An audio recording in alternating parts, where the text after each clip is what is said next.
কচু শাক আর ইলিশ মাছের মাথা দিয়ে কি করে রেসিপিটা করি আপনারা দেখুন। কচু শাকের রেসিপি করব, তার জন্য কচু শাকগুলো ভালো করে ছাড়িয়ে উনানে বসিয়ে দিয়েছি সিদ্ধ করতে। কচু শাকটা দেখুন আমার সিদ্ধ হয়ে গেছে, আর একদম ভালো করে একদম জলটা চিপে নিয়ে নিয়েছি।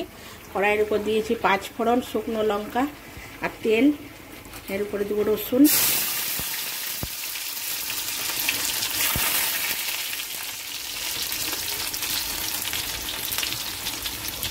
রসুনটা ভাজা হয়ে গেছে। অনেকগুলো পরিমাণে কাঁচা লঙ্কা ছিঁড়ে দিয়েছি, একটু কচু শাক একটু ঝাল হয়। দিয়ে দিয়েছি হলুদ,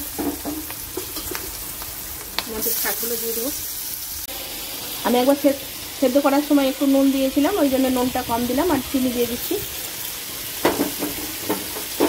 ভালো করে নেড়ে নেড়ে শাকটা একদম শুকিয়ে দিতে হবে। এখানে একটা ইলিশ মাছের মাথা ভাজা আছে আর কতগুলো চিংড়ি আছে, এর মধ্যে দিয়ে দেবো।